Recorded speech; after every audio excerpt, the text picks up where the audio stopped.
Ito ang reading mo, Cancer. Welcome back to our channel. Naway nasa mabuti kayong kalagayan for watching the channel. This is general reading. Kayo nang bahalang magpalit-palit ng situation nyo sa reading ko.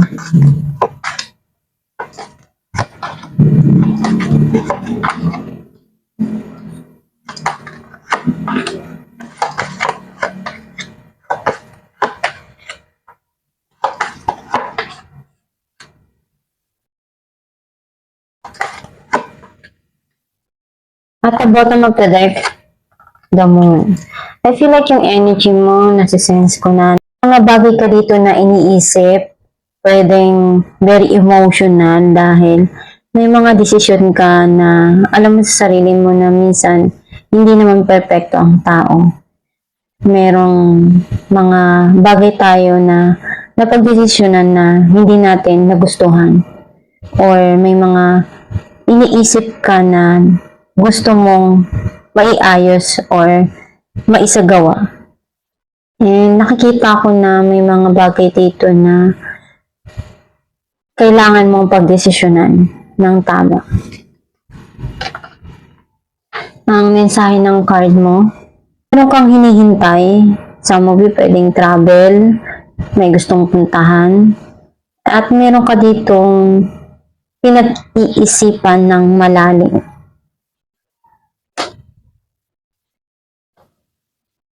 You try to balance yung mga dumarating sa buhay mo ngayon.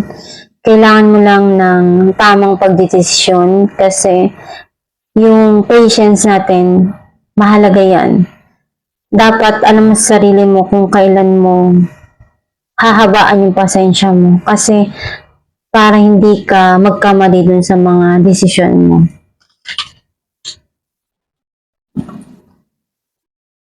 Nakikita ko dito na you want to change yung mga nangyari sa nakalipas. Though merong mga bagay dun na hindi mo nagustuhan. May pagtatalo, hindi pagkakaunawaan. Kaya mas gusto mo na baguhin na lang yung mga bagay na para sa'yo magulo.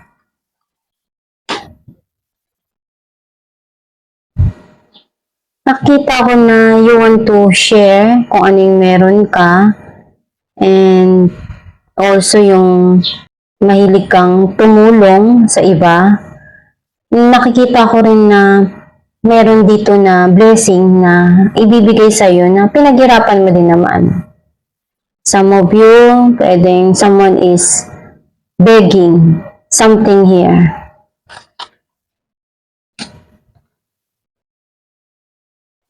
May mga plano ka na gusto mong gawin para sa future mo, sa buhay mo, sa mga bagay na pinapangarap mo. And pinag-iisipan mo ng malalim eh.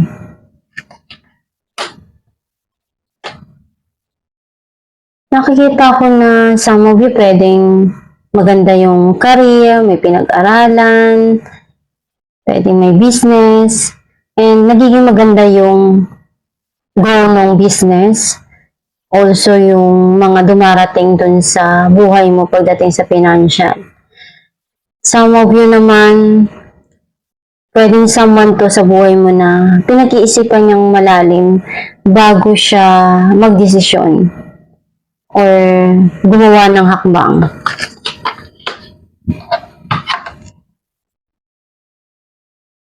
Nakikita na unti-unti nang nag-heal yung mga nangyari sa buhay mo sa nakaraan.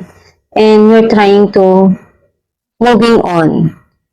Kasi napakasakit nung mga yun na nangyari sa'yo na hindi mo maialis yung sarili mo doon dati. Ngayon, you're trying to do kung ano yung makakabuti para sa'yo.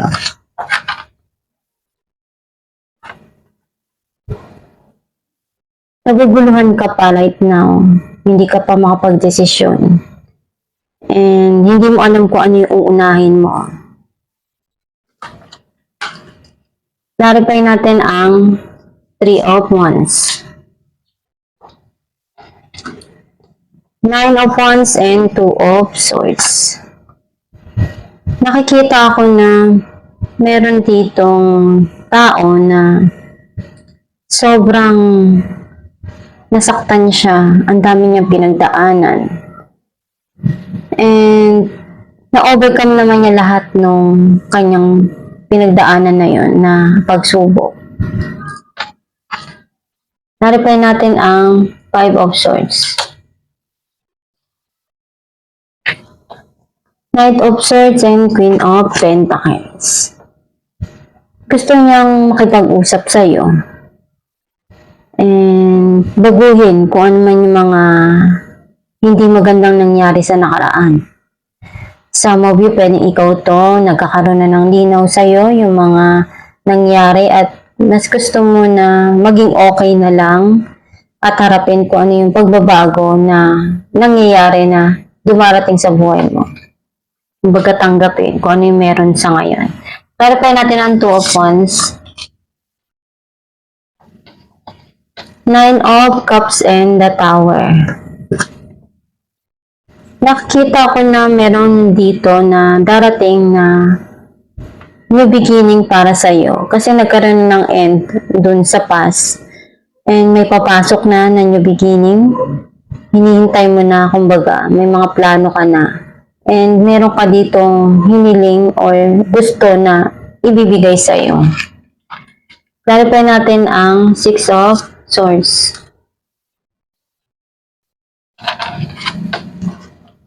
Five of Pentacles and Eight of Swords. You feel left out in the cold. Nandun yung nalungkot ka and hindi mo makalimutan yun. You're trying to move on and maging okay. Mas gusto mo na lang ngayon na itry kung ano yung meron. Harapin kung ano yung dumarating. Narapin natin ang Temperance. Ten of Swords and the Fool. Napagod ka na. Nasaktan ka. Kaya mas gusto mo na lang muna na manahimik. At magsimula uli. Some of you, nakikita ko na you're trying to balance muna ngayon kung ano yung mga dumarating. Clarify natin ang Six of Pentacles. Page of Pentacles and the Wheel. Meron ka ditong plano about your money. Kung paano yung gagawin mo. Nagkaroon na ng end of cycle doon. Sa mga bagay na alam mong involve yung pera. Ngayon, mas gusto mong harapin yung new cycle na darating. Na malaya ka, na masaya, kumbaga yung may peace of mind. Clarify natin ang King of Pentacles. The Sun and the Emperor. May parating dito na happiness. And may maaring someone to sa buhay mo na kinokontrol niya yung nararamdaman niya at yung kanyang isipan. Mas gusto niya munang mag-heal and maging okay, masaya kung ano yung meron siya. Or pwedeng ikaw din to, kung ano yung mga bagay na dumarating para sa'yo, yun yung gusto mo muna na harapin at tanggapin. And also, mas gusto mo ngayon na kontrolin kung ano yung nararamdaman mo. And andun yung you feel restricted kasi something na may nangyayari dito na alam mong hindi pwede. Ma-reply natin ang Two of Pentacles. Temperance and Nine of Wands. You need to decide kung ano yung bagay na gusto mo kasi may mga dumarating sa buhay mo na hindi ka pa makapag-desisyon. Kasi napagod ka na pero dun sa mga nangyari sa nakaraan mo, bumabangon ka pa rin eh. And naglagay ka na ng wall. And also, andun yung kailangan mo lang talaga na pagdesisyonan ng tama yung mga dumarating sa buhay mo para hindi ka magkamali. At hindi mo pagsisihan sa huli. Alamin natin ang mensahe ng iyong gabay. Law of attraction. Each thought is an investment that pays immediate dividends. So, invest wisely. You have the power to choose your thoughts and align them with love, peace, and harmony. At your request, we will gladly attune your energies to higher frequencies. Ang mensahe ng iyong gabay na kung ano yung ina-attract mo, yun yung dadating sa buhay mo. Kung ina-attract mo is positive, iyon din yung outcome na ibibigay sa'yo. Basta magdasal ka lang palagi at gawin mo lang yung tama at nararapat na gawin doon sa mga dumarating. And yung best mo para hindi ka magsisi sa huli. And also, magdasal lang palagi para magabayan ka ng tama, ng Diyos Ama at ng gabay mo at ng universe sa mga gusto mo pang marating sa buhay. Basta sikapin mo lang na magawa mo yung design ng puso mo para andun yung happiness palagi para sa'yo. At itong yung reading, Cancer, kung nakaresonate ka, kindly comment down below. Thank you for watching.